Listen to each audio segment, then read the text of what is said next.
Halo 2 is one of the first PC games that exclusively runs on Windows Vista. And as crazy as it sounds, it's actually a game from 2004. It originally came out on the Xbox, where it was a wildly huge, unqualified success. You told me there wouldn't be any cameras. You told me you were gonna wear something nice. Here on the PC, the stakes are a little bit different, and a 2004 game in 2007 doesn't hold up quite as well. The single-player campaign will take most players under 10 hours to get through, but it does have its big set pieces that are dramatic and exciting. The plot is kind of all over the place. You have a couple unsatisfying boss fights, a couple of big plot twists that we won't spoil here, even though they were all over everywhere 3 years ago, so chances are you probably know exactly what's going to happen in the game. But if you don't, we'll keep it spoiler-free for you.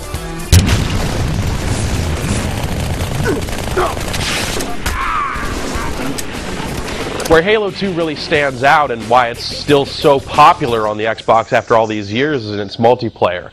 It's a 16-player first-person shooter with a lot of the same options you would expect a first-person shooter to have online. It has its deathmatch, which we call Slayer, but many of the games are team-based. You have Capture the Flag, team variants of King of the Hill.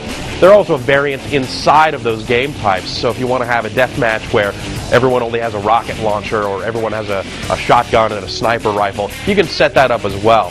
There are a lot of these variants that are built in, but you can actually go in and customize ones yourself and save them under names and do all kinds of stuff like that.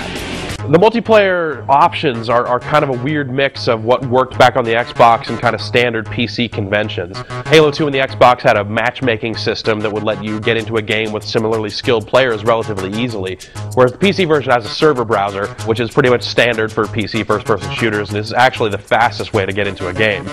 Halo 2 has some pretty exciting multiplayer, though it's actually a lot slower paced, a little more methodical than what you might expect from a PC first-person shooter. And that makes the game a little more tactical. Are you going to throw grenades at the guy? Are you going to try and take him out with one of your two weapons? Or are you just going to run up and bash him in the face with your gun? That's what makes it satisfying and why it's gone on to become such a big hit with tournaments. But a lot of that is marred on the PC because of the controller options. When it comes to games that are games for Windows certified like Halo 2 is, the games have to support the Xbox 360 controller. Of course, you do get the mouse and keyboard option as well, which is how PC players would typically want to play their first-person shooters. But when you play with a gamepad, you can turn up the sensitivity to make the turning speed a little more in line with what you're going to need to play successfully. And on top of that, anyone playing with a gamepad gets auto-aim, which was found in the console version of the game and made sense there.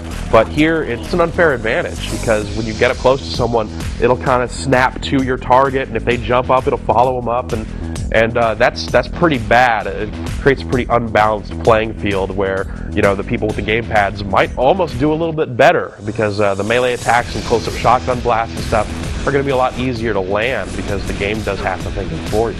That's a really weird design choice that really does stick out and kind of gets in the way of the enjoyment of the multiplayer. One of the other things that Games for Windows Live brings over from the Xbox 360 is the concept of achievement points. How Halo 2 uses them is for completing each one of the game's levels, you'll get some points there, and there are a lot of multiplayer achievements as well for running someone over or carjacking them, things of that nature. The other big additions that you'll get over the Xbox version are, of course, crisper graphics. The game will run in much higher resolutions, but it's still kind of polishing up graphics that were, state-of-the-art back in 2004. So even at its highest resolution with everything turned on, it still doesn't look anywhere close to what a modern PC game would look like in 2007. In addition to that, there's also a map maker that ships with the game, so PC users can make their own maps and distribute those to other players and play those online, which is a pretty cool addition if you're into that sort of thing. Of the truth, this has gone on long enough. The standards for first-person shooters on the PC are just higher, and a 3-year-old console game just isn't going to cut it in today's first-person shooting market. So Halo 2 feels like it's a little bit left out in the cold because of that stuff. And on top of that, the controller imbalances between the gamepad and the mouse and keyboard stuff make it kind of a bummer for anyone who's looking to get into competitive multiplayer on the PC as well.